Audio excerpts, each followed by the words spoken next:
Hey guys, Ivan here, and in today's video we got a couple of really interesting bodybuilding updates. The first update that we got is this really cool photo of Andrew Jacked with Ramon Dino. Now, as you can see, Andrew Jack took a step forward, so he definitely is out-angling Ramon Dino, but even if he didn't do that, he would definitely be, he is a much larger bodybuilder. Of course. Andrew Jack is arguably one of the biggest bodybuilders today. I mean, not pound for pound, but he's a freak. He's a tall guy with a lot of muscle, and Ramon Dino is just a classic guy. So we can't really compare these guys and their size, but what is interesting here is what Andrew Jack looks like at 16 weeks out of the Mr. Olympia.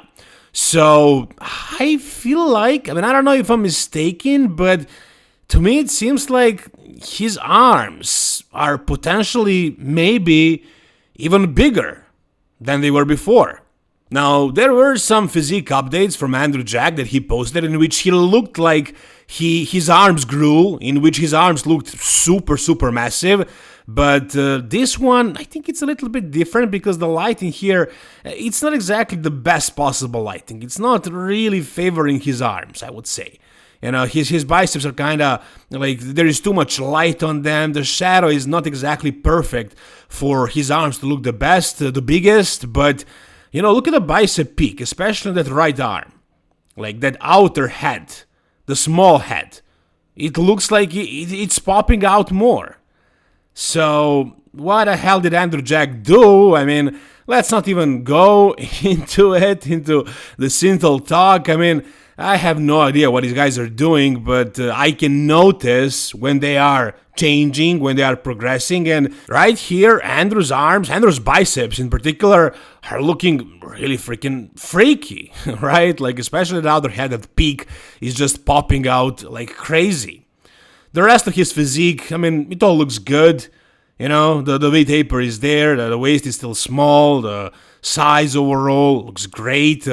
Conditioning, I mean, for the off-season, it's good. There is 16 more weeks until Mr. Olympia, so there is plenty of time for him to get shredded. What I am more interested in would be what he looks like in the side shots. Did he find a way to make his physique look better in the side shots? That's what I wonder. Did he actually gain some thickness from the side? Like if he added some thickness to his back, for example, and probably more importantly to his hamstrings. And also in the end it's gonna be all about like whether his glutes and hamstrings are really shredded. But those are the main things. I mean, the side thickness, a better way of hitting the side poses, and also the size and conditioning in the hamstrings and I would say glutes as well. But like this guy, you know, he's 6'2". He's 6'2", so in order for him to look as thick as the other guys who are placing above him, like Samson Dauda, Derek Lunsford, Heidi Chopin, probably Nick Walker in my opinion, I think he needs to be like, I don't know, 350 on stage. Is that realistic? I mean, I don't think so. I don't think it's gonna happen. Like, it's possible. Maybe if he was willing to do some, I don't know, crazy protocols, maybe he would be able to get to that point, but I don't think he's going to. I don't think that's gonna happen. And if he stays, the size he's at currently, can he crack the top like 3 at a Mr. Olympia? No, I don't think so. He can win major shows. He can still place very high, but in order to beat those top guys, he needs just more thickness, more size. And based on what I'm seeing right here, he didn't change too much. He didn't change that much, so I think he's gonna probably look very similar. Let's just hope he nails the conditioning and maybe improves some details. Like, for example, his biceps here. Like, maybe he added a little bit more details, to his hamstrings and glutes, and overall, maybe he gains more muscle maturity, stuff like that, gets more conditioned, nails his peak for the Mr. Olympia for both days. If all those things click, then maybe, like, with his symmetry, with his shape, with his wow factor, maybe he can surprise and take out a couple of those guys from the top who maybe don't bring their absolute best. But we'll see about that. This is what Andrew Jack looks like right now, next to Ramon Dino. You guys tell me what you think about his physique right now. Alright, the next thing we got is a new physique update from Nick Walker, who shaved his head for unknown reasons. I don't know why he did that. I guess he's just trying out something new. I don't think he's balding. I don't think he needs to be shaving his head, but it looks good. Actually, it looks good on him. Anyways, we got this physique update at 16 weeks out of the Mr. Olympia. And as you can see, his weight this morning is 280 freaking pounds. Guys, 280 with this conditioning. Are you kidding me? What the hell, man? What the hell? 280 on a dot and in the morning, fasted, I'm guessing. Like by the evening, he's probably like 290.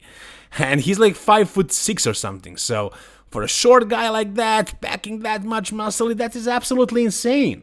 That's absolutely insane. I mean, name a bodybuilder who was this heavy while being this lean. I mean, it's very difficult to think of anybody, like ever. I mean, Ronnie was, I think, at his heaviest, like around 290 on stage. I mean, shredded, peeled. You can't compare him to, for example, Samson, because Samson is not really in that kind of condition. But Nick here, I think he's leaner than Samson is on stage, and he's 280. So, and also like Ronnie was, I don't know, around 6 foot. Samson, similar height. Nick is very short. So for that height, being 280 with this body fat percent in the morning, that's absolutely crazy, man. And it looks crazy. It looks crazy. And to be honest, right here in this front double, his waist actually looks pretty small. Like, if you didn't know who Nick Walker was and you saw this photo, would you say this guy has a huge waist? No, you wouldn't. You absolutely would not. So I'm guessing he finally found a way to hit this front double, basically while stretching out his midsection just enough to pull his obliques in, while also contracting the abs just enough. So he's not stretching out too much and making his torso too long compared to his legs. So I think this is good. I think this is a very good way of hitting the pose. I mean, personally, I probably prefer the abs completely crunched. But yeah, I see that makes his waist wider, and if the judges want to see a smaller waist, he has to stretch it out a little bit, and I think he found that perfect balance in hitting this pose, and it looks good. Now, if you're thinking, yeah, he's 280, but his conditioning got worse, well, guess again. This is his conditioning right now. It's not worse not much worse than it was at New York Pro. I mean, I think he could just do a peak week and get in the same condition he was on stage. I think he's that lean. Maybe he's holding a little bit of water, and yeah, I guess his glycogen stores are full, so I'm not saying he gained 20 pounds of muscle since the New York Pro, but I do think he gained some muscle. Maybe even like, I don't know, 5 pounds of new contractile tissue. That's crazy, but that's Nick Walker. He's very unique. He's the mutant. He can do that. If anybody can do that, that's him. And also, I mean, what is muscle? Muscle is like 80% water. So, you know, if you are dehydrated and you carb up, you hydrate again, you didn't gain like subcutaneous water or fat. You just hydrated your muscle, and your muscle is now bigger and heavier. So maybe he could find a new way of peaking for the show in which he wouldn't have to lose a lot of water, like from the muscle. Maybe he can find a way to lose only the water from under the skin and maybe be even heavier on stage. I think he was like around 260 on stage, but maybe he can be 270. Based on this look, I think that's possible. So I'm expecting Nick to be bigger and better at the Mr. Olympia, and I can definitely see him winning that show. That show, I mean, he can become the best bodybuilder in the world. And we got a couple of other physique updates, like this most muscular right here, this side chest as well, and this back double, in which we can see exactly what is going on with his conditioning at this weight. And like I said, it's good. It's good. There is basically no fat, a little bit of water, but like not a lot. So yeah, once again, 280 with this kind of conditioning, crazy, man. You guys tell me down below, do you see Nick Walker potentially winning the Mr. Olympia? Because I can definitely see that. Alright, the next thing we got is a little bit of something from Neckzilla, and it's not much. He didn't take his clothes off completely, but he's showing us his legs and part of his upper body, and the shadow here is, of course, obviously not really like representing exactly what is happening. You can't really see it too clearly, but you can get a pretty good idea. So in that mirror photo that he posted, his chest looked absolutely shredded. Here, however, it's not looking the same, you know, but you can see his chest, his midsection. What you can see is his legs. And, you know, like you expect, you hope that he is going to bring some new level of dryness, of details, of maturity, stuff like that. But, you know, that's not going to happen overnight. That's not going to happen over a year. And also, like with his legs, they are just too big, man. They're too big and too dense.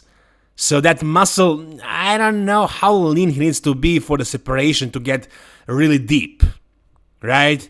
So for a guy of this size, of this density, of this volume of muscle, it's pretty much impossible to bring the level of details that a smaller guy with different genetic structure as well can bring. For example, like Behrus Tabani, like what Behrus is going to bring is going to be details all over the place. And Neckzilla, he's just not that type of a bodybuilder. I mean, he can bring something that, for example, Big Ramy was bringing. And later in his career, Big Ramy was actually bringing solid details. Not in every body part, like his quads were never super detailed, but they improved over the years. So I'm sure Neckzilla can improve over the years. But can he bring like something completely different this year? No, I don't think so, but he can bring something better. If he is like 20% improved in terms of conditioning and details, with his size and just the freak factor, he can still, you know, look better than last year and do better. I mean, can he win Dubai Pro? I don't see that happening, but can he be, let's say, top 3 this year? He was 5th last year. Can he be top 3 this year? Who knows? Maybe. But one thing is for sure, I'm really excited to see him on stage and to see what he's actually going to bring because, yeah, Neckzilla brings excitement to the sport because he's such a freak, man. And freak show is what makes the sport exciting. I mean, you have aesthetics in classic physique, and it's impressive to see big bodybuilders looking aesthetic as well in the open, but freaks are freaks. And, you know, I think most people come to these shows to watch the freak show, and Neckzilla is going to bring it. Is that what the judges are looking for necessarily? Not really, no. So that's why I don't think he's going to win, but he is bringing something new, something exciting to that stage.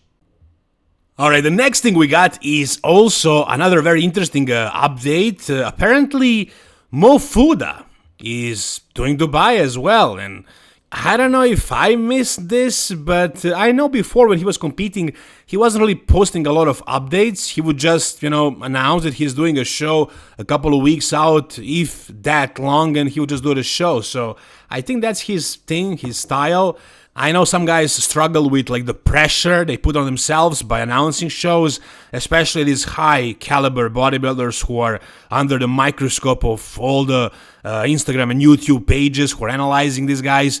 So maybe he didn't want the pressure and he didn't say anything, and now we know, at least. Now we know he's doing the show, he's prepping, and this is what he looks like right now. Did he progress from last year? Whew, I mean, like I said, he wasn't really posting a lot. He wasn't super active on social media.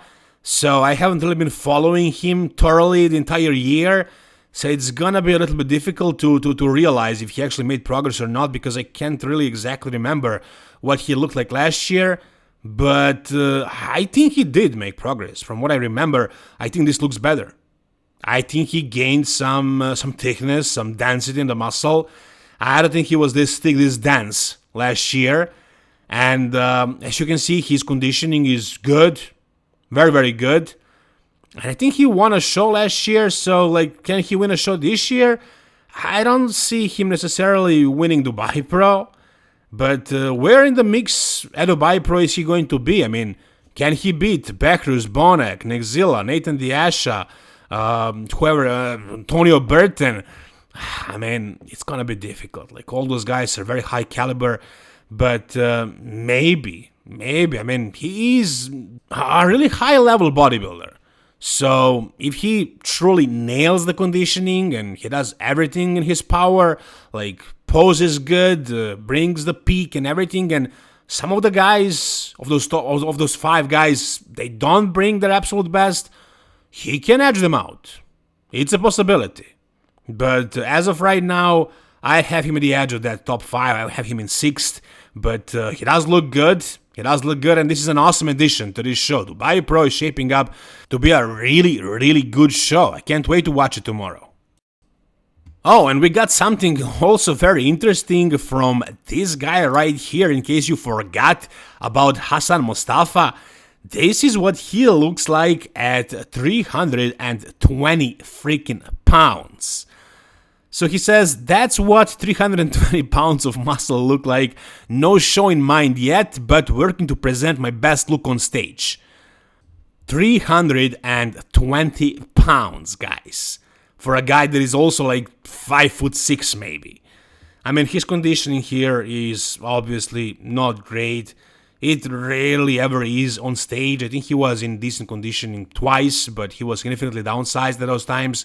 So usually he comes in big and full, but not in great condition. And here in his off-season, I mean, this is good off-season conditioning. It's not like he's fat or anything. Like, his conditioning is good for the off-season, but can you see the progression? You know, his weakness, the biggest weakness was like the width in his back, in the shoulders. Like, he's just narrow in the shoulders, and you can definitely see that still. Like, the shoulders are small, the back is small, but he has crazy arms and crazy legs, chest as well. Like I said, the back, not that great, especially now that he's not in condition, but like I said, 320 pounds. I mean, is really more size what he needs, or should he focus on like bringing out the details and the conditioning? I mean, it's probably the latter, but he maybe figured out that he will not be able to bring some crazy level of conditioning and that he can gain more size. So maybe he's pushing for maximum size while leaning out just enough for the show and bringing a crazy level, a new level of freak factor. So maybe that's his plan. It seems like that. He is huge, he is heavy, but he has no shows in mind yet, so he's not in condition, and I don't know what he plans on doing. He didn't say anything. Maybe he actually I'm sure he has at least an idea of when he wants to compete, but he is not announcing anything yet, and I don't think it's going to be anything this year. Maybe late this year, but I would say probably next year, considering his conditioning right now. Anyways, that's gonna do it for this video, guys. You tell me down below in the comment section whatever is on your mind about whichever of these bodybuilders. If you guys want to support this channel, go to the Blackstone Labs and buy the supplements you need. Just make sure to use the code IVAN for a 15% discount. The link is in the caption of this video as well. And also, if you guys need coaching services, just DM me on Instagram at Ivan Bodybuilding Coaching. Thank you so much for watching. See you soon. All the best and bye-bye.